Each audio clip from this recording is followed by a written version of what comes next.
Commencez par laver, éplucher et couper en petits morceaux le potimarron. Le faire cuire de préférence à la vapeur pendant environ 25 minutes. Puis le réduire en purée à l'aide d'un moulin à légumes ou d'un mixeur. Préparation de la pâte brisée.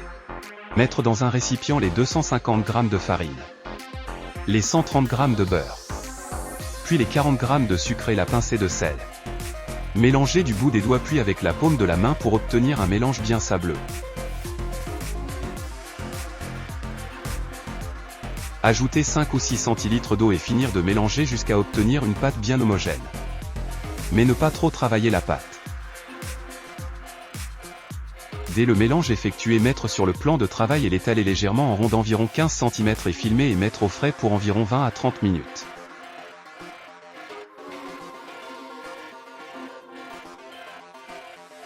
« 30 minutes plus tard, reprendre votre pâte brisée pour l'étendre sur une épaisseur d'environ 4 à 5 mm. Votre abaisse doit être plus grande que votre moule. Enroulez la pâte sur le rouleau et venir la déposer sur votre moule. Bien faire descendre la pâte au fond du moule. Et la faire adhérer sur les bords.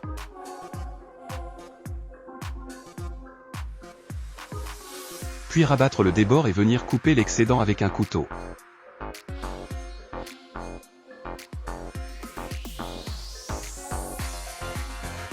Piquer le fond de tarte à l'aide d'un couteau. Remettre au frais le temps de la préparation de la garniture.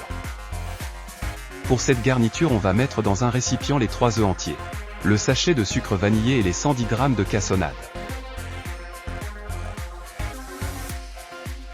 Bien mélanger pendant 1 minute 30 environ pour blanchir un peu l'appareil.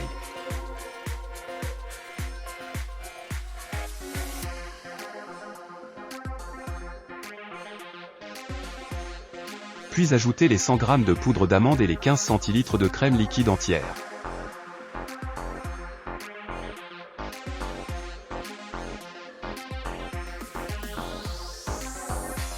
Mélangez et rajoutez la demi-cuillère à café de cannelle ainsi que le gingembre en poudre.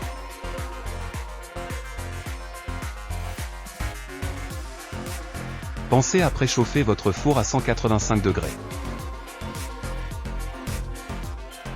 Enfin, mettre les 700 g de purée de potimarron.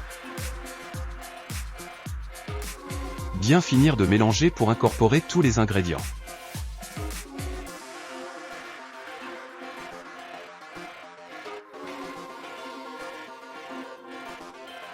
Ajoutez les zestes d'une orange bio de préférence et bien laver auparavant.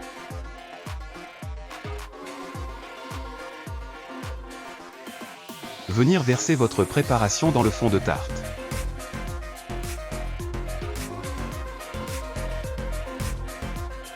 Enfourner à 185 degrés pour environ 40 à 45 minutes. Le fond de votre tarte doit être bien cuit. Sortir du four, laisser refroidir quelques minutes. Démouler et déposer sur une grille pour éviter l'humidité sous le fond de tarte. Il ne vous reste plus qu'à déguster même encore tiède. À très bientôt sur Ma Petite Pâtisserie pour une nouvelle recette de pro.